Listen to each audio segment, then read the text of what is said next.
Assalamualaikum semua, welcome back to Carol Series. Untuk video kali ini, Carol akan membahas sebuah cerita seram mengenai kisah benar yang berlaku pada tahun 2009. Cerita pasal KKN Desa Penari start going viral pada tahun 2019, yang dimana ianya viral di Twitter dan ditulis oleh sebuah akaun yang tak pasti siapa pemilik dia. Kira macam pemilik dia tu, orang ramai tak dapat trace siapa orang tu. Ada yang cakap owner akaun Twitter yang cerita pasal KKN Desa Penari tu, dia dapat cerita daripada salah seorang mangsa, dan mangsa sebenarnya tak kasih cerita ni dipublishkan kepada publik tau. Tapi dia ceritakan juga cuma nama orang, nama tempat semua tu disamarkan. Orang tu dia cerita dekat Twitter pada tahun 2019, and then bulan 4 tahun 2022 movie keluar pasal cerita ni guys. So before go through lebih mendalam, first kali kita tengok apa maksud KKN Desa Penari tu. Alright, dia terbahagi kepada dua gabungan maksud guys, KKN dan juga Desa Penari. KKN adalah kuliah kerja nyata. Kalau dekat Indonesia, pelajar universiti yang ambil bidang perguruan, diorang ada satu program yang dinamakan sebagai kuliah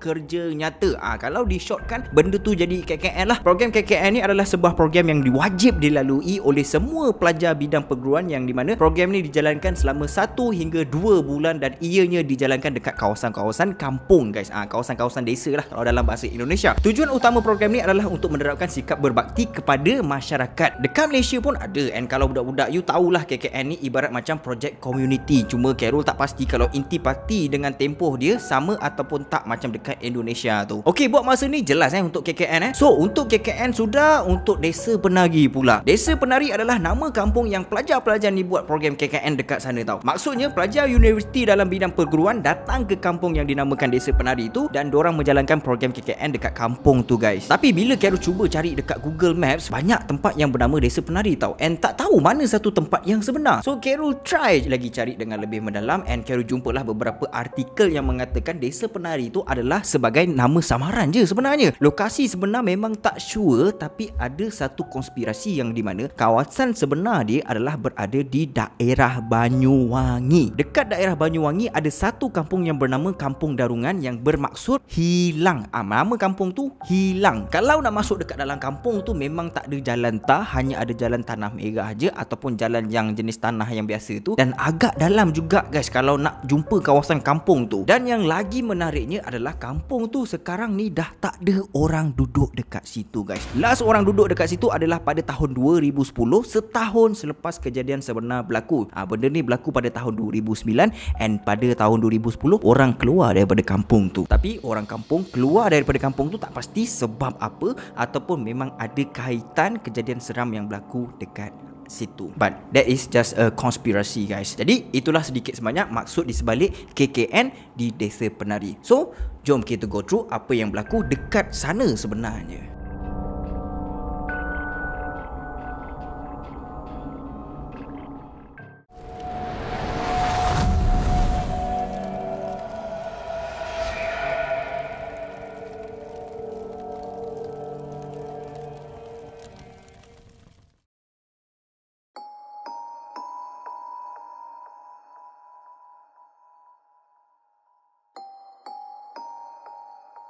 Dekat dalam cerita ni ada banyak karakter guys. Kalau Carol tak bagi tahu sekarang, Carol takut nanti bila dah sampai dekat pertengahan cerita korang akan jadi pening tau. So dalam cerita ni ada 6 orang student, 3 lelaki dan juga 3 perempuan. Untuk yang perempuan, karakter dia adalah Ayu, Nur dan juga Widya. Manakala untuk karakter lelaki pula ada Bima, Wahyu dan juga Anton. 6 orang tu adalah student. Karakter lain pula ada abang kepada Ayu yang bernama Ilham. Selain tu juga ada Pak Prabu dan juga Mbah Buyut. Mbah tu kalau ditranslatekan maksudnya adalah nenek, tapi boleh jadi mbah tu digunakan untuk atuk juga. Dalam cerita ni Mbah Buyut tu adalah seorang atuk. Seorang atuk, seorang lelaki lah. Nak dipendekkan cerita, pada satu malam Ayu dan Nur ni tengah buat discussion untuk KKN diorang, and untuk location Ayu bagi tahu dekat Nur yang dia dah ada tempat, dan nanti abang dia iaitu Ilham tu akan hantar diorang ke tempat tu pada keesokan harinya untuk tengok tempat tu, sekali dengan nak minta izin dengan warga kampung tu untuk buat KKN dekat sana guys. Kenapa kampung? Kat tempat lain tak boleh buat ke? Tadi kan Kero dah mention KKN tu hanya boleh dibuat di kawasan kampung sahaja guys. Okey, keesokannya Nur, Ayu dengan Ilham pun diorang pun geraklah ke tempat yang Ayu cakapkan tu dengan menaiki kereta. Daripada bandar nak ke kampung yang diorang nak pergi tu ambil masa lebih kurang hampir 4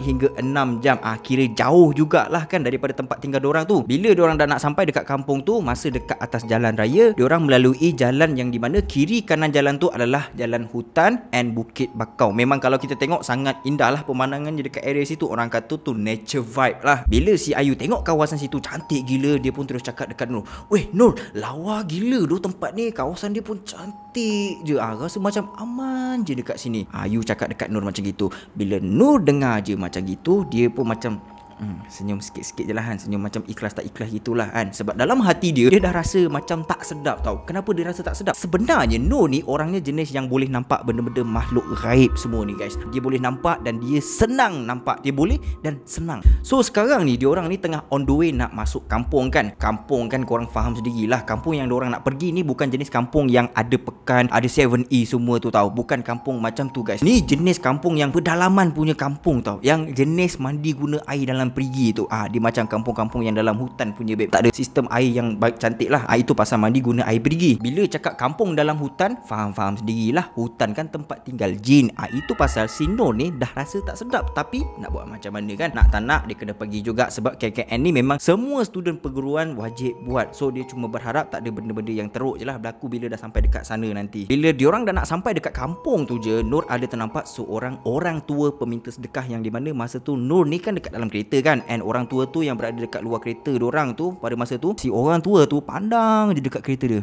dengan renungan yang tajam tau. Macam macam itu lah. So Nur just tengok je lah orang tua tu kan, and dia pun just macam buat dono je lah. Tak lama lepas tu hujan pun turun membasahi bumi. Dalam keadaan hujan, pada masa tu diorang ni dah sampai dekat sebuah pekan guys. Masa dekat situ, si abangnya Ayu yang bernama Ilham tu cakap dekat Ayu, "Ayu, Nur, kita kena naik motor kalau nak masuk dekat kampung tu." Yang si Ayu dengan Nur ni tanya balik, "Lah, kenapa naik motor pula Abang Ilham?" Tak, dia macam ni, jalan nak ke kampung tu hanya motor je boleh masuk. Kereta ke lori ke van ke semua memang tak boleh nak masuk sebab jalan dia tu kecil. So daripada sini korang nampak kan dia punya kampung tu jenis pedalaman punya kampung guys. Sampai kan van, lori semua tak boleh nak masuk. Okey, bila diorang dah dapat motor, Kero tak sure lah mana diorang dapat motor tu kan. Mungkin diorang pinjam or sewa daripada kedai-kedai yang ada dekat pekan tu. Maybe. Jadi diorang pun naiklah motor, bergeraklah masuk ke dalam hutan tu menuju ke kampung yang diorang nak pergi guys. Masa diorang tengah on the way nak pergi ke kampung tu, tiba-tiba Nur ternampak seorang perempuan cantik yang berpakaian macam seorang penari tradisional tengah menari dekat atas batu yang besar guys, dekat tengah-tengah hutan yang diorang tengah redah tu. Masa Nur tengah tengok dekat perempuan tu, Nur memang nampak dengan jelas sekali bahawa perempuan tu tengah pandang dekat Nur sambil tersenyum, sambil dia tengah menari dalam keadaan yang lemah kemalai tau. Bila Nur perasan yang perempuan tu tengah tengok dia dengan perasaan yang takut, dia berpalingkan muka dia ke arah tempat lain. Tapi disebabkan rasa ingin tahu, dia cuba untuk melihat kembali ke arah perempuan tadi And bila dia palingkan muka dia balik ke arah perempuan tu, tiba-tiba perempuan tu dah tak ada dekat atas batu tadi. So daripada situ Nur tahulah yang tadi tu bukan orang, and dia yakin benda tu seakan-akan menyambut kedatangan diorang ke kampung tu guys. Okey, bila diorang dah sampai dekat kampung tu, Nur, Ayu dengan Ilham pun terus pergi ke rumah Pak Prabu. Pak Prabu ni Kero ada mention tadi Dia ni adalah kawan kepada Ilham dan juga merupakan ketua kampung dekat situ. So sebelum diorang buat KKN dekat situ, mestilah diorang kena minta kebenaran dulu daripada ketua kampung sebelum menjalankan apa-apa aktiviti dekat situ. Jadi dekat sini Kero rasa Ilham lah yang recommendkan kampung tu kepada Ayu. Ilham lah yang suruh Ayu untuk buat KKN dekat situ sebab Ilham dah kenal dengan Pak Prabu ni guys. Sampai je diorang dekat rumah Pak Prabu, diorang pun bagi tahulah hajat diorang ke situ untuk buat KKN, and Pak Prabu terus bagi tahu dekat diorang yang di mana selama ni memang tak ada mana-mana student yang pernah buat KKN dekat situ. Maka keputusan Pak Prabu, dia tak bagi budak-budak ni buat KKN dekat situ. And Pak Prabu ni siap cakap tau, korang ni budak-budak bandar tiba-tiba masuk kampung, aku takut korang main pakai langgar je nanti, apa hal aku yang susah. Tapi disebabkan Ilham dengan Pak Prabu ni dah kenal lama, Pak Prabu pun dah anggap Ilham ni macam anak dia sendiri. Maka Pak Prabu pun setujulah hasil daripada pujukan Ilham. Yelah, bagi Ilham dia rasa macam rugilah kan, dah datang jauh-jauh kena tempuh 4 hingga 6 jam waktu perjalanan, and bila dah sampai dekat situ tak dapat buat buat pula. Rasa rugilah dia kan. Itu pasal dia cuba untuk pujuk Pak Prabu. Nasib baik Pak Prabu setuju. Kalau tak setuju, petak juga kepala si Ilham tu. Setuju juga mat, tapi dengan syarat bila mana diorang semua tengah buat KKN dekat situ,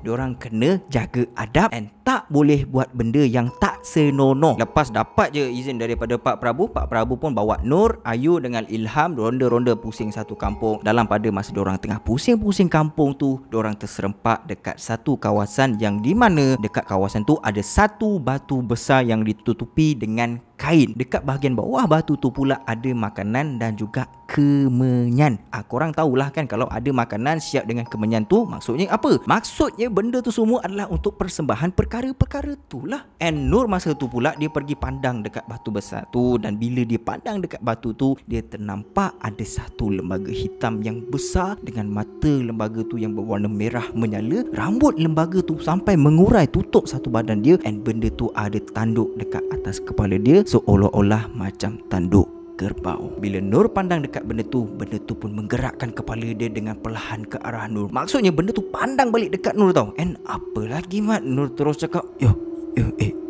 jom balik. Dia macam itu. Dia macam, yelah takut lah mat. Okey, kalau masyarakat Jawa dekat Indonesia, mesti diorang tahu bila cerita pasal lembaga hitam, rambut panjang, ada tanduk macam kerbau tu merupakan genderuwo. Mat, gila mat. Lepas tu Nur, Ayu dengan Ilham pun balik. Tapi apa yang Nur nampak semua tu, dia tak buka cerita pun dekat sesiapa. Dalam kereta ketika perjalanan nak balik semula ke bandar, Ayu ni bagi suggestion dekat Nur yang di mana dia nak ajak Bima, Widya dengan beberapa lagi senior kenalan diorang tu untuk join grup KKN diorang bila diorang buat dekat kampung tu. Okey, untuk pengetahuan korang, Bima dengan Nur ni diorang ni dah kenal lama sebab diorang satu sekolah dulu. Walaupun kenal dah lama, bila Ayu suggest untuk ajak Bima, Nur ni dia macam kurang setuju sikit lah. Tak tahu kenapa, tapi hujung-hujung Nur setuju juga untuk biarkan Bima tu join dengan diorang sekali buat KKN dekat kampung tu guys. Hari yang dinanti, hari projek KKN nak dijalankan tu, Ibu Widya ni macam berat sikit lah hati dia kan, nak lepaskan Widya pergi join KKN dekat kawasan kampung pedalaman pula tu kan. Tapi sebab atas tuntutan pengajian, jadi ibu dia tu relakan je lah, and doa yang baik-baik je lah untuk anak dia tu. Kira lepaskan je lah anak dia tu, tapi dengan doa. Jadi diorang ni pun berangkatlah ke destinasi yang dituju dengan menaiki van. Diorang bukan pergi berdua diorang pergi berenam. Dekat sini ada tambahan orang iaitu Bima,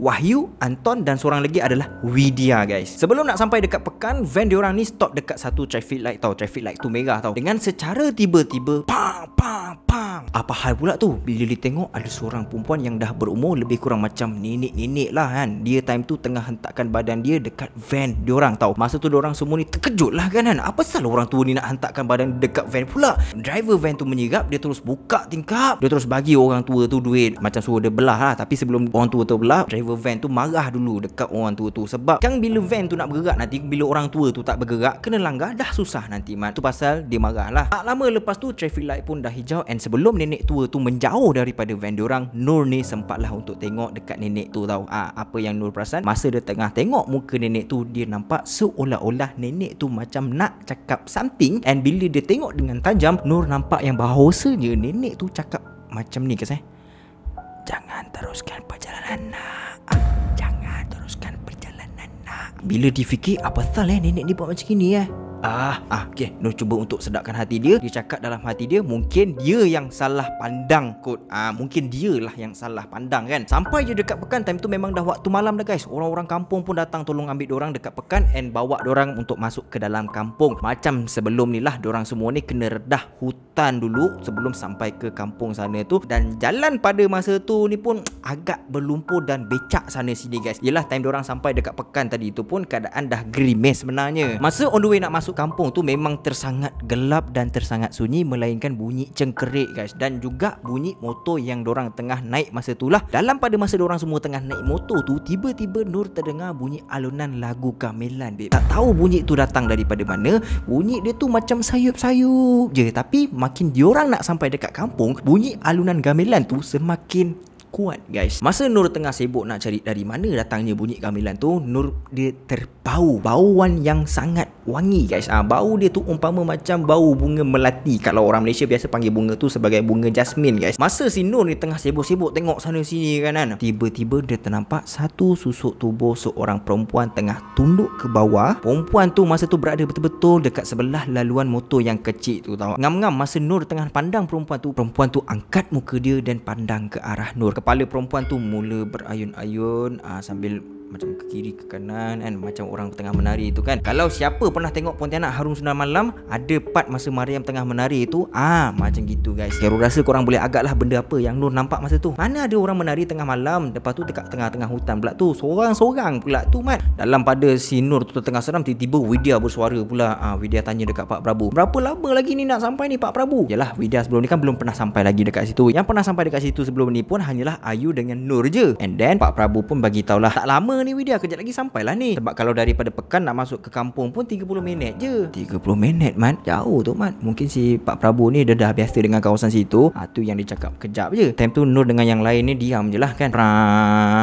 Masa motor orang tengah berjalan lagi tu kan, Nur pandang dekat tempat lain pula mat. And dia pun nampak benda yang lain pula. Lembaga hitam tinggi, mata merah, tengah berdiri dekat atas pokok sambil perhatikan dorang semua yang tengah naik motor tu guys. Tapi kali ni bila Nur nampak, dia memang tak boleh nak buat apa lah. Dia just tutupkan mata dia and dia harap lah cepatlah sampai dekat kampung tu.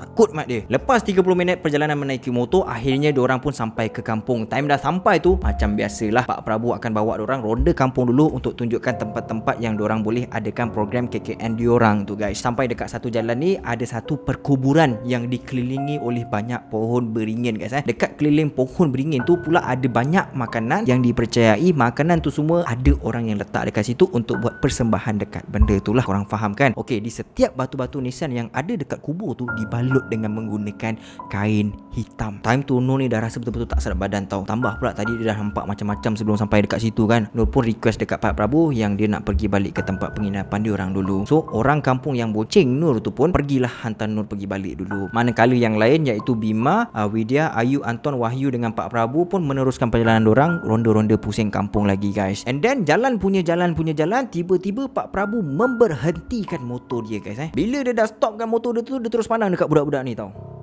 Anak-anak, kau nampak tak ni? Okey, korang semua tak dibenarkan untuk melepasi kawasan ni sebab kita orang-orang kampung pun hanya pernah teroka sampai dekat sini je. Kalau korang melepasi kawasan ni, apa-apa jadi nanti susah. Kawasan apa pula tu? Time tu dorang ni semua dah sampai dekat satu kawasan yang boleh dikatakan dekat penghujung kampung tu lah. Dekat situ orang-orang kampung panggil tempat tu adalah sebagai tapak tilas. Dia macam ni tau. Jalan tu adalah jalan mati yang di mana ada janur kuning berserta dengan ikatan kain merah dekat bahagian kiri dengan kanan jalan mati tu guys. Untuk pengetahuan korang, janur kuning ni dia lebih kurang sama macam bunga mangga kalau dekat Malaysia. Biasa kita jumpa bunga mangga tu dekat mana? Jalan nak masuk ke rumah pengantin kan? Jadi situation dia sama macam tu. Janur kuning ni adalah sebuah bentuk decoration untuk majlis kahwin orang-orang Jawa guys. Jadi diorang semua pun angguk je lah dengan apa yang si Pak Prabu tu cakap dekat diorang kan. So itu adalah tempat terakhir diorang ronda dan lepas tu semua pun balik ke tempat penginapan yang dah disediakan. Bila diorang semua dah sampai dekat tempat penginapan, Nur yang dah sampai dekat situ awal daripada diorang semua tadi tu pun, Nur pun terus pergi tarik tangannya si Ayu and terus cakap macam gini tau. Yu, aku rasa kampung ni macam something lah Yu. Kau tak rasa ke? Rasa apa? Yelah, kau ingat tak masa mula-mula kita nak minta kebenaran dengan Pak Prabu nak buat KKN dekat sini kan? Pak Prabu mana bagi kita buat KKN dekat sini? Lepas tu si Ayu ni pun fikir and dia cakap macam ni tau. It's okay Nur, tak ada benda lah. Kampung ni okay je, don't worry okay? Time tu Nur tak ada pun bagi tahu yang dia nampak benda-benda yang bukan-bukan masa nak masuk kampung tu, masa dekat kubur tadi tu kan, macam-macam lagi lah. Dia tak ada bagi tahu pun dekat si Ayu tu. Nur, Widya, Ayu, dorang semua tidur satu bilik. Manakala Bima, Wahyu dengan si Anton tidur satu bilik. Laki dengan laki, perempuan dengan perempuan Malam tu Nur ni tak boleh tidur guys. Fikiran dia setemak dengan macam-macam perkara yang membuatkan dia risau. Pasal orang menari dekat atas batu lah, pasal genderuwo tengok dorang ke dekat atas pokok lah, pasal kain hitam diikat dekat atas batu nisan lah. Memang memang semak otak dia time tu. Jadi dia pusing ke kiri, dia pusing ke kanan, dia cuba untuk tenangkan hati dia yang tengah gelisah, yang tengah serabut time tu tau. Dalam pada dia tengah memikirkan benda tu, time tu dia tengah pandang dekat sudut bilik dia tau. Dia macam termenung lah kan sambil memikir benda-benda tu semua. Tiba-tiba dia ternampak sepasang mata merah tengah mengintai diorang daripada celah-celah kayu dinding bilik tu guys. Maknanya benda tu dekat luar. Bila tengok macam gitu, laju mak jantung dia mat. Nur time tu dia takut tau, tapi dia cuba untuk bertenang guys. Nampak je mata tu dia terus selubungkan diri dia pakai selimut dalam keadaan badan dia yang terketar-ketar, and then dia cuba baca doa macam-macam non-stop. Dia baca ayat suci Al-Quran tapi Nur perasan semakin banyak ayat Al-Quran yang dibacakan, semakin kuat bunyi hentakan dinding kayu daripada luar tu guys. Tong tong tong. Nur ni sampai menangis lah sebab dia dah ketakutan yang teramat sangat time tu. Menangis sambil berdoa non-stop sampaikan dia tertidur kerana kepenatan melawan rasa takut tu guys. Keesokan paginya Nur dengan Widya bangun daripada tidur, and Widya pergi ajak Nur untuk pergi dekat satu kuil lama untuk mandi dekat sana guys. Kira tempat tu tak jauh pun daripada tempat diorang menginap tu. Dekat kuil tu ada satu kolam yang memang orang jadikan tempat tu untuk mandi. Bila diorang dah sampai dekat sana, Nur cakap dia nak mandi dulu. Jadi Widya kena berjaga dekat depan sementara Nur mandilah. Nur pun pergi masuk tempat mandi tu, and masa Nur baru jejakkan kaki dekat dalam bilik mandi tu, Nur terbau ada satu bau busuk yang sangat kuat macam bau daging hanyir guys. Sudah, bau apa pula ni?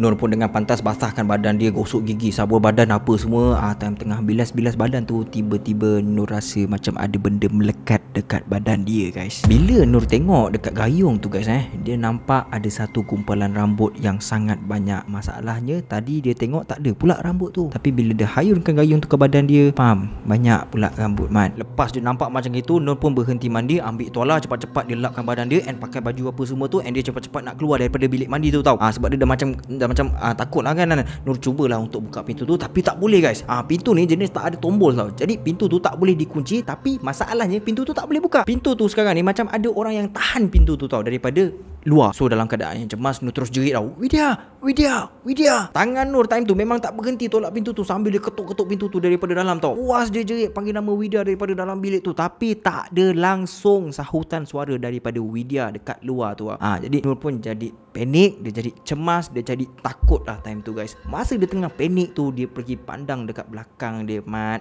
Satu lembaga hitam yang tinggi sampai cecah dekat bumbung bilik mandi tu muncul depan mata dia guys. Bila si Nur tu nampak je macam itu, memang lagi cemas lah mat. Member tu cerita dia kan, benda tu ada dekat belakang dia. Dia memang nampak lembaga tu tengah pandang dekat dia dengan satu renungan yang tajam tau. Dalam pada dia tengok lembaga tu, tangan dan kaki dia semua tu berusaha juga tolak pintu tu tau, supaya terbuka.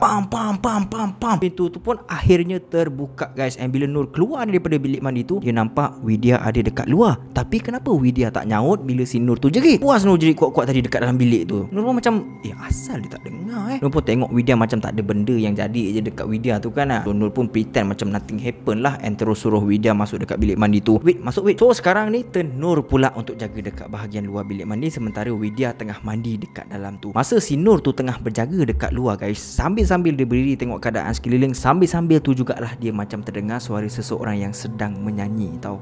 Jadi Nur pun macam siapa pula yang nyanyi ni? Widya ke yang nyanyi? Yelah, kalau macam setengah orang ada je yang suka nyanyi time tengah mandi kan, padahal benda tu tak elok, tapi kadang-kadang terlupa. So ternyanyi jugalah masa tengah mandi tu. Jadi Nur pun panggil lah Widya daripada luar. Widya. Tak nyaut pula Minah ni kan. Bila tak nyaut, si Nur ni tetap panggil nama Widya. Dalam pada masa yang sama, dia mengintai sikit dekat bahagian celah-celah dinding kayu bilik mandi tu tau. Dia tengok lama sikit. Ini bukan Widya ni. Nur cakap macam itulah dekat dalam hati dia lah. Bila dia cuba untuk mengamati dengan lebih mendalam, baru dia teringat orang yang tengah mandi tu sama macam perempuan yang selalu dia nampak. Perempuan yang suka menari tu. Kan tadi masa mula-mula Nur nampak perempuan tu tengah menari dekat atas batu kan. Masa first kali dia masuk kampung tu kan. Lepas tu masa dia nak masuk kampung tu dengan budak-budak KKN dia pun, dia ada nampak juga perempuan tu dekat tepi jalan laluan motosikal tu. Perempuan yang tengah mandi dekat dalam bilik mandi tu sama macam perempuan yang dia nampak sebelum-sebelum ni guys. And Nur pasti suara tu adalah suara perempuan yang tengah mandi tu guys. Kira macam perempuan tu mandi tapi dia tengah menyanyi lah. Dalam pada masa yang sama, dia tanya juga dalam hati dia, mana Widya ni? Kenapa perempuan tu ada dekat sini ya? Dalam pada Nur tengah confused tu, tiba-tiba perempuan yang tengah mandi tu pandang ke arah Nur sambil tersenyum mat. Ni jenis senyum yang tak ikhlas tau, yang jenis menyeramkan punya mat.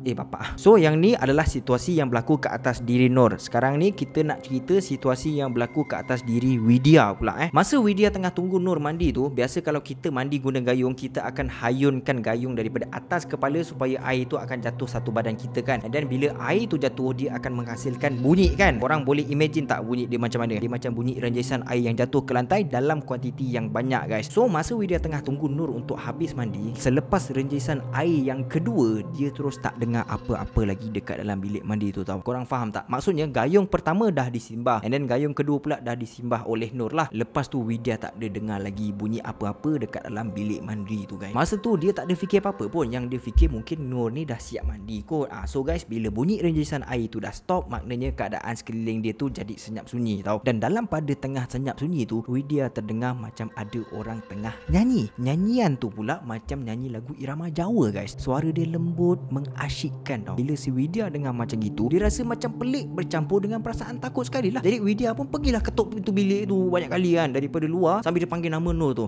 Nur, Nur, Nur. Dah berkali-kali dia panggil, Nur still tetap lagi tak nyaut juga guys. Bila Widya stop panggil nama Nur, suara nyanyian tu masih lagi kedengaran tau. Dah dipanggil banyak kali sambil diketuk-ketuk pintu, akhirnya pintu terbuka daripada dalam. Masa ni Widya tengok muka Nur dah lain macam dah kan. Muka jenis muka yang cuak punya tau. Widya pandang Nur, Nur pandang Widya, and beberapa saat lepas tu Nur terus suruh Widya mandi pula. Jadi Widya pun masuk ke dalam bilik mandi tu untuk mandilah. Masa Widya tengah mandi tu, dia dapat rasakan macam ada sesuatu yang tengah perhatikan dia daripada sudut belakang dia guys. Dia mandi dengan nak pintu tau. Dia dapat rasakan benda tu tengah tengok dia daripada belakang dia guys. Korang faham kan? Situation dia sama macam Nur tengah mandi tadi, cuma Widya tak pandang dekat belakang and dia cepat-cepat terus mandi. Dia terus jirus-jirus air, lincah-lincah pam, lap badan apa semua terus keluar. Bila Widya keluar je daripada bilik mandi tu, dia terus tanya dekat Nur tau. Weh Nur, kau pandai nyanyi lagu Jawa Terus berubah mat muka si Nur tu.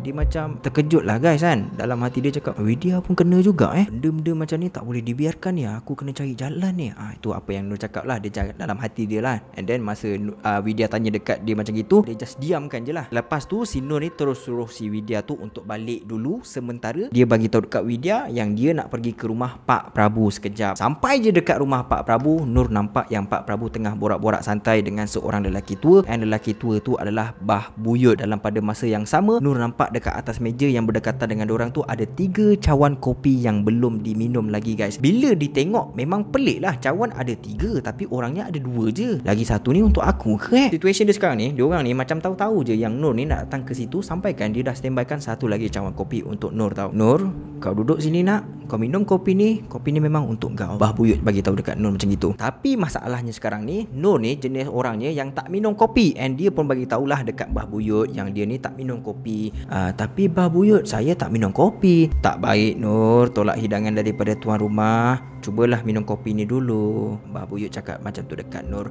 Rasa bersalah pula Nur kan kalau tak minum kan. Dia pun minum. Bila dah minum, dia rasa pelik tau. Kenapa air kopi ni rasa manis, and dia punya bau tu bau haruman bunga jasmin tau. Yang lagi peliknya, hampas kopi tu tak ada langsung dekat dalam cawan. Padahal kopi tu hitam pekat likat gitu. Biasa kalau orang kampung Indonesia ni, diorang jenis yang tak minum kopi yang sachet punya tau. Diorang biasa beli kopi yang jenis timbang kilo punya tau. Even kalau yang timbang kilo tu dibuat air pun, even dah ditapis pun, mesti akan ada sikit-sikit lah hampas yang kecil-kecil tu dekat air kopi tu. Ni langsung tak ada, tapi dia hitam pekat likat macam gitu. Lepas tu Bah Buyut ni nampak lah yang si Nur tu minum, and Bah Buyut tanya dekat Nur, kopinya sedap tak? Lepas tu Nur pun balas, sedap bah. Okey, sekarang kamu ceritakan kenapa dan apa sebabnya kamu datang ke sini. Bah Buyut cakap macam tu lah dekat Nur. Lepas tu Nur pun letakkan cawan kopi tu dekat meja, and dia terus bagi tahu dekat Bah Buyut dengan Pak Prabu macam gini tujuan saya datang ke sini sebabnya saya nak tanya dekat Pak Prabu. Kamu nak tanya apa Nur? Saya nak tanya dekat Pak Prabu, sejak kehadiran saya dekat kampung ni, kenapa ada lembaga hitam yang besar lalu ikut saya dan mengganggu saya? Kalau saya ada buat apa-apa salah, saya memang nak minta maaf sangat. Saya tak sengaja Pak. Nur bagi tahu dekat Pak Prabu macam gitu. So Bah Buyut pun balas, sebenarnya bukan kau yang ada buat salah, tapi sebenarnya kau ni ada bawa sesuatu daripada luar. Kau bawa benda tu masuk ke dalam kampung ni. Lepas tu Nur pun macam, Sesuatu? Saya bawa apa, Mbah? Saya hanya bawa barang-barang keperluan saja, Mbah, sebelum masuk ke sini. Tak apalah, macam gini. Kau pergi balik dulu. Esok kau datang lagi ke rumah Pak Prabu pada waktu malam. Mbah suruh Nur balik dulu. Okey, apa yang dimaksudkan sesuatu tu adalah Nur ni sebenarnya ada benda yang jaga dia, guys. Dari dulu lagi tapi Nur tak tahu pun pasal benda tu. Mungkin saka keturunan yang nak melindungi dia. Maybe. And Nur pun balik. Dia pergi settlekan lah apa kerja dia semua tu. Dan malam pun menjelma. Nur pun tidur. Masa dia tengah tidur tu, dia termimpi yang dia nampak Widya tengah peluk seekor ular. Seolah-olah Widya yang memelihara ular tu. Seolah-olah Widya yang bela ular tu, guys. Disebabkan mimpi dia yang mengejutkan tu kan, dia pun terjaga daripada tidur. Dan dalam pada masa yang sama, dia terdengar macam ada satu kekecohan yang berlaku dekat luar bilik dia. Dalam keadaan yang mamai, dia terus bingkas bangun daripada tidur dia and keluar daripada bilik. Bila dia tengok, ramainya orang. Apa hal ni ramai-ramai ni? Wahyu yang kebetulan masa tu dia ada berdekatan dengan Nur terus datang dekat Nur and terus bagi tahu macam gini. Tu kau tengok, Widya tengah menari-nari dekat atas jalan tu. Wahyu tunjuk dekat jalan depan tu lah. Tu yang si Nur, apa pasal dia menari Ada kena-mengena ke dengan apa yang aku mimpi tadi tu? Dia cakap dalam hati dia je lah. Okey, tadi Nur yang mimpi kan. Sekarang ni kita tengok apa yang berlaku dekat Widya pula. Masa Widya tengah tidur, Widya tiba-tiba terjaga daripada tidur dia and dia perasan yang Nur tengah keluar daripada bilik tau. Widya pun bangun and cuba untuk follow Nur. Nak tengok si Nur ni pergi mana lah.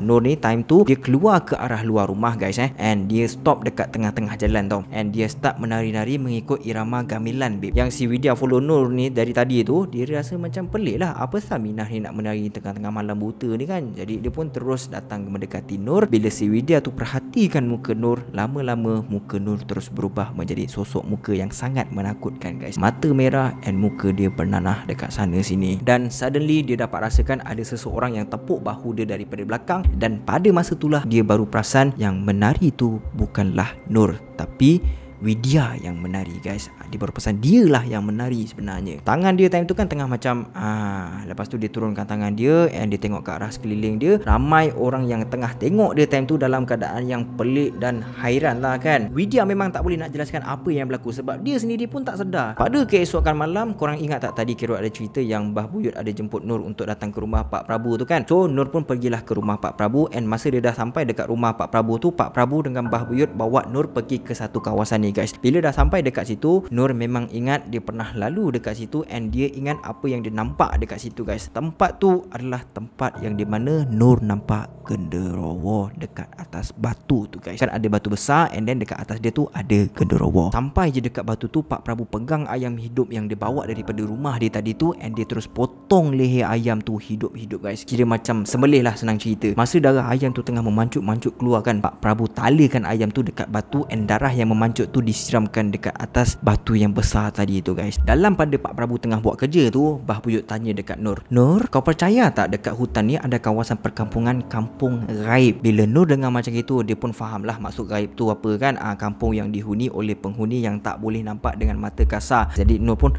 angguk je lah faham. So Mbah Buyut pun bagi tahu dekat Nur lagi, kejap lagi kamu akan nampak salah satu daripada ratusan ribu penghuni kampung gaib tu dekat sini. Nur just macam diam je lah kan. Asal pula macam ini. Dia masa tu tak tahu nak cakap apa. Tak lama lepas tu, selepas darah ayam tu terpecik di bahagian atas batu besar tadi tu, Nur nampak satu kemunculan makhluk hitam yang besar, rambut penuh satu badan dan mata dia berwarna merah menyala, yang di mana makhluk tu pergi jilat darah-darah ayam yang dipercikkan dekat atas batu besar tadi tu, guys. Kalau korang nak tahu, memang betul pun si Nur ni memang ada yang menjaga dia selama ni, guys. Nama dia adalah Bah Dok.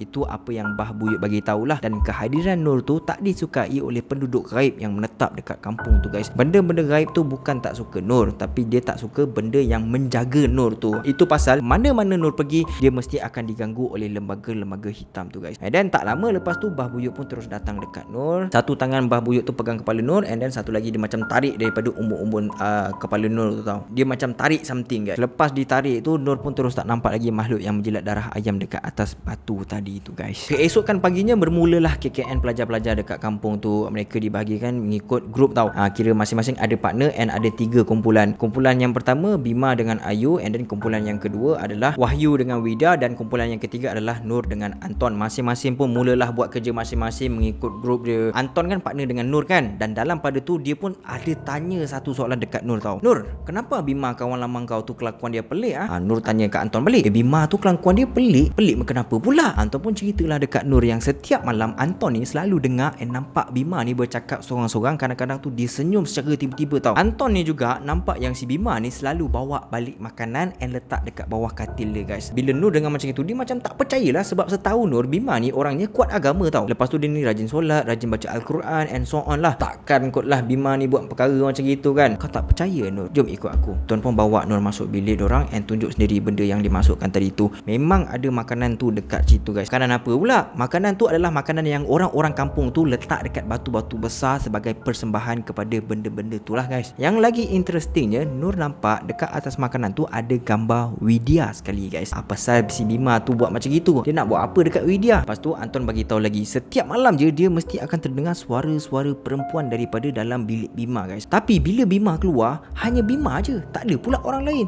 Diorang ni kan share room kan. Bila si Anton tu masuk dekat dalam bilik, memang tak ada pula orang lain dekat dalam bilik tu. So Nur pun cuba untuk pergi ke almari tempat Bima simpan baju dia tu. Buka-buka je, pap, keluar seekor ular warna hijau daripada dalam almari. Nur dengan Anton pun terkejut lah kan. Dalam pada diorang terkejut tu, diorang cuba cari balik ular yang tadi tu keluar pergi mana kan. Bila dicari-cari tak ada pula. Dia macam hilang terus guys. Sejak daripada hari tu, Nur ni selalu mengawasi gerak-geri Bima guys. Persepsi dia pasal Bima yang kuat beragama tu dah berubah menjadi yang lain dah. Ada yang tak kena dengan si Bima ni. Dan apa yang lagi menguatkan insting Nur ni adalah beberapa hari lepas tu dia ada ternampak Bima pergi taburkan bunga dekat tempat yang biasa Widya duduk. For what? Pada satu maghrib time tu, Widya lepak dekat ruang tamu rumah penginapan diorang tau. Anton, Wahyu dengan Ayu tengah duduk dekat beranda. Nur tengah solat dekat dalam bilik dan Bima pula keluar dengan Pak Prabu. Masa tu Widya ni tekak, dia terasa haus and dia pun nak pergi ke dapur lah nak minum air kan. Jadi dia pun lalu dekat bilik diorang and dia nampak si Nur ni tengah solat dekat dalam bilik tu. Bila dia sampai dekat dapur, dia nampak Nur tengah minum air. Si Widya pun terus cakap dalam hati dia, tadi bukan si Nur ni tengah solat ke dekat dalam bilik? So Widya pun pergilah patah balik dekat bilik diorang untuk tengok siapa yang solat dekat dalam bilik tu. Bila dia tengok, tak ada orang babe. Habis sekarang ni, siapa yang dia nampak tadi tu? So Widya pun datang ke dapur balik dengan keadaan muka dia yang macam resah gelisah tau. Dia macam duduk dekat meja tu, dia termenung je macam. Lepas tu Nur pun tanyalah dekat dia, kau okey tak Wid? Dia macam kuatkan suara dia lah. Lepas tu Widya pun just diam je. Mungkin dia macam terkejut ke apa kan. Anton, Wahyu dengan Ayu yang daripada tadi lepak dekat depan tu terus pergi ke dapur juga nak tengok apa yang berlaku. Sebab masa diorang dekat beranda tu, diorang dah dengar dah si Nur ni tanya dekat Widya tu, kau okey ke tak, dalam keadaan lontaran suara yang kuat. Tu yang diorang datang tu. Bila diorang tengok muka si Widya ni macam pelik je, diorang suruh Nur bagi air kepada Widya and Widya pun minum air tu. Bila dia teguk air tu dalam 2-3 kali macam tu, tiba-tiba dia macam tersedak guys. Widya pun masukkan tangan dia dekat dalam mulut dia and then dia ambil, dia tarikkan keluar benda yang tersedak tu. Bila ditarik keluar tu, rupa-rupanya 3 helai rambut yang panjang dan bergumpal guys. Lepas tu diorang pun tengoklah dekat dalam jug air tu kan, ada rambut ke? Tak ada pula gumpalan rambut. Masa Nur minum air tu pun tak ada pula rasa macam ada tersedak rambut ke apa ke kan. Tak lama lepas tu Widya terus muntah-muntah. Wahyu terus cakap macam ni, aku rasa kau ni kena buat orang ni Widya. And then Nur terus tanya dekat Widya, Wid, perempuan penari tu ada datang kacau kau lagi tak? Sebab aku dah lama tak nampak dia ni. Anton, Wahyu, Widya, diorang 3 orang tu pandang dekat Nur. Perempuan penari mana kau ni? Masa tu barulah Nur ni sedar yang dia ni dah terlepas cakap guys. Yelah kan, diorang semua ni tak tahu apa-apa tentang perkara yang dia pernah kena ganggu semua tu. Nur kan macam just silent je, tak bagi tahu diorang semua kan. So Nur pun mula kunci mulut dia and then dia pun belah daripada dapur tu. Masa Nur sampai ke ruang tamu tu, dia terdengar Bima dengan Ayu ni seakan macam tengah bertekak tau guys. Nur terdengar Bima pergi marah dekat Ayu, lebih kurang macam ni mana mahkota putih yang aku minta engkau sampaikan dekat Widya tu? Kenapa Widya belum dapat lagi mahkota tu? Part tu je lah yang sempat Nur dengar. Keesokan harinya, masa Nur tengah jalan-jalan pusing kampung, Nur ada masuk dekat satu kawasan ni tau Kawasan tu macam bekas tempat kuil ataupun pentas persembahan macam tu lah. Kat situ ada tinggalan gamelan-gamelan and then gong apa semua dekat situ. And masa Nur nak explore dekat tempat tu, tiba-tiba Nur terserempak dengan Bima dan juga Ayu tau. Yelah, Bima dengan Ayu memang satu grup untuk KKN ni kan. Tapi Nur nampak Bima dengan Ayu ni keluar daripada satu pondok guys. Nur dah tahu dah, diorang ni mesti tengah ni pun lepas kau faham sendiri lah. Pada hari yang sama, Widya dengan Wahyu keluar pergi ke pekan untuk cari and beli barang dorang untuk projek grup dorang lah. Masa on the way nak balik ke kampung tu, motor yang Widya dengan Wahyu ni naik buat hal tiba-tiba guys. Rosak dekat tepi jalan. Nasib baik ada sekumpulan lelaki ni datang and offer untuk baiki motor dorang tu. Sementara tu adalah salah seorang daripada lelaki tu bagi tahu dekat Widya and Wahyu yang dekat kampung dorang ni ada buat majlis makan-makan tau. Banyak makanan dekat sana. Lelaki tu suruhlah dorang untuk pergi dekat sana untuk menjamu selera dekat sana sementara tunggu motor dorang ni dibaiki. Kalau nak diikutkan memang dekat je kampung tu dengan tempat motor dorang yang rosak tadi tu guys. Jadi Widya dengan Wahyu pun pergilah ke sana. Memang betul lah ada majlis meriah gila, ada nyanyi, ada menari, memang riuh lah. Makanan pun semuanya sedap-sedap. Wahyu tak tunggu lama mat, bila dah sampai tu dia pergi bedal semua makanan yang ada dekat situ. Orang-orang kampung tu pun memang mesra lah melayan Widya dengan Wahyu guys. Tak cukup dengan makan dekat sana je, orang kampung tu siap bungkuskan lagi makanan dalam surat khabar untuk diorang bawa balik ke kampung KKN diorang tu. Lepas motor diorang dah okey, diorang pun balik and Wahyu ni excited gila lah nak cerita dekat kawan-kawan dia yang lain kan. Wahyu ceritalah macam mana motor diorang tu boleh buat hal tiba-tiba dan dia cerita jugalah betapa meriahnya majlis yang dia dengan Widya tu pergi. Kawan-kawan diorang ni macam tak percayalah sebab mana ada kampung lain sepanjang perjalanan daripada Pekat ni. Wahyu pun berialah yakinkan diorang. Ada. Wahyu pun ada cakap yang kampung tu siap bekalkan diorang makanan lagi untuk bawa balik tau. Wahyu pun pergilah ambil sebab nak tunjuk dekat kawan-kawan dia. Masa tu Wahyu dah mula hairan lah sebab tadi dia yakin makanan tu dibungkus dengan surat khabar. Yang dia tengah pegang tu dibungkus dengan daun pisang. Wahyu ambil je and then dibuka. Bila dibuka tu bukan makanan mat. Rupa-rupanya yang ada dekat dalam bungkusan tu adalah kepala monyet yang nampak macam baru je dipenggal, package dengan lendir dan juga darah sekali. Pas kejadian tu Wahyu sakit sampai 3 hari mat. Korang rasa apa yang dimakan dekat majlis keramaian yang tadi tu. Okay, the next day pada waktu malam masa Widya dengan Ayu tengah lena tidur, Nur terjaga dan masa tu dia teringat perbualan Bima dengan Ayu tempoh hari. Alah yang Bima marah Ayu pasal mahkota putih tu. Nur ni kan dah mula curiga dengan Bima yang pasal kejadian dekat bilik Bima tu kan. Nur ni pun cubalah selongkar beg Ayu untuk cuba cari mahkota yang dimaksudkan oleh Bima yang katanya nak bagi kepada Widya tu kan. Takut ada Bima ni ada nak buat something kat Widya lah. Selongkar. Nur terjumpa satu selendang berwarna hijau guys. Nur terkejut guys sebabnya selendang hijau tu adalah selendang yang jelmaan perempuan menari tu selalu pakai. At the same time, bila Nur pegang selendang hijau tu, kedengaran irama gamelan. Masa tu Nur perasan yang Widya dah terbangun tau. Widya duduk sambil pandang dekat Nur dengan pandangan kosong. Jangan diteruskan. Lepas tu Widya sambung bercakap lagi tapi dalam bahasa Jawa yang pekat tau. Sampai Nur ni tak boleh nak catch up dengan apa yang Widya tu cakap. Cuma Nur dapat tangkap 2 perkataan je, iaitu nyawa dengan korban. Dan akhir sekali Widya sempat cakap dekat Nur macam gini Jangan risau, kamu akan pulang dengan selamat, aku jamin. Lepas tu Widya tu terus terbaging. Lepas tu Nur ni cepat-cepat kemas balik barang-barang Ayu dan simpan semua barang tu dekat dalam beg tu guys. Keesokan harinya Bima datang jumpa dekat Nur. Bima minta maaf tentang kesalahan dia dengan Ayu. Alah yang dia kantoi dengan Ayu dekat pondok hari itu kan. Bima pun ada buat pengakuan yang dia ada buat pengasih, tangkal ataupun azimat dekat Widya sebab dia suka dekat Widya. Bima ceritalah yang dia ada jumpa dengan seseorang ni yang bernama Badarwihi. Entah macam mana sebutannya Badarwihi. Dan benda tu bagi-bagi dekat dia mahkota putih. Dan dia cakap kalau nak Widya jatuh cinta dengan Bima, Bima kena bagi mahkota putih tu dekat Widya. Barulah Widya akan jatuh hati pada Bima. Bima minta Ayu bagi pada Widya tapi bukannya Ayu bagi dekat Widya. Si Ayu ni pergi simpan mahkota tu sebabnya alasan si Ayu ni adalah dia ada perasaan dekat Bima. Jadi Nur ni pergi jumpa Ayu sebab nak dapatkan penjelasan daripada Ayu. Tapi Ayu ni sikit pun tak nak bagi tahu mat. Sikit pun tak nak mengaku apa semualah. Kau suka Bima tak ada, tak jawab apa semua. Daripada sisi lain, Widya yang baru habis siapkan projek dengan Wahyu pun baliklah ke rumah dorang. Waktu dah gelap masa tu Widya tengok dekat luar rumah tu gelap je kan. Tak ada orang pun nyalakan lampu pelita apa semua kan. Kawan dia seorang pun tak ada dekat rumah time tu. Macam itulah apa yang dia anggap. Jadi Widya pun masuklah ke dalam rumah tu dan terus pergi ke dapur. Dekat dapur dia nampak Nur tengah duduk tegak dekat kerusi dapur. Nur pandang Widya, dia duduk macam gini tau. Sambil dia pandang dekat Widya. Pandangan Nur tu lain macam tau. Widya tanya dekat Nur, okey ke tak kau ni? Sebab siang tadi aku tak nampak kau pun. Kau pergi mana? Nur dari tadi duduk menegak tadi tu, tiba-tiba dia pusingkan kepala dia ke belakang macam meregangkan otak dia lah. Macam inilah. Kemudiannya dia sandar ke kerusi. Okey, perbualan ni pada asalnya dalam bahasa Indonesia yang di mana Kero dah translatekan ke bahasa Melayu Kalau bahasa Indonesia takut korang tak faham sangat pula. Okey, back to story. Dia cakap macam gini Cah Ayu. Cah Ayu tu maksudnya si cantik Bukan Ayu Cah Ayu, macam mana dah selesa tinggal di sini? Macam mana dah kenal dengan penunggu dekat sini? Nur bersuara tapi bukan suara dia guys Suara yang keluar dari mulut Nur tu suara perempuan tua guys. Widya masa tu dah seram gila lah sampai menangis dia Loh Cah Ayu, janganlah menangis. guys. Anak lelaki kacak tu sendiri dah kenal dengan Bara Ruhihi. Time tu Widya ni cuba tepuk-tepuk Nur tau. Harap-harap Nur ni dapatlah sedar kan. Bila Widya buat macam gitu, si Nur ni terus mengilai ketawa, Mat. Kamu ingat aku ni siapa? Kamu ingat kawan kamu yang degil yang ada penunggu tu datang sini? Dia boleh kacau cucu-cucu aku. Aku takkan biarkan mereka datang dekat cucu-cucu aku untuk apa-apakan mereka. Ingat Cahayu, kalau kamu semua masih tak sedar kesalahan yang kamu buat, ingat salah seorang kawan kamu tak akan pulang dengan selamat. Sedar sebelum perkara yang lebih teruk akan terjadi, kerana kesannya bukan hanya pada seorang tapi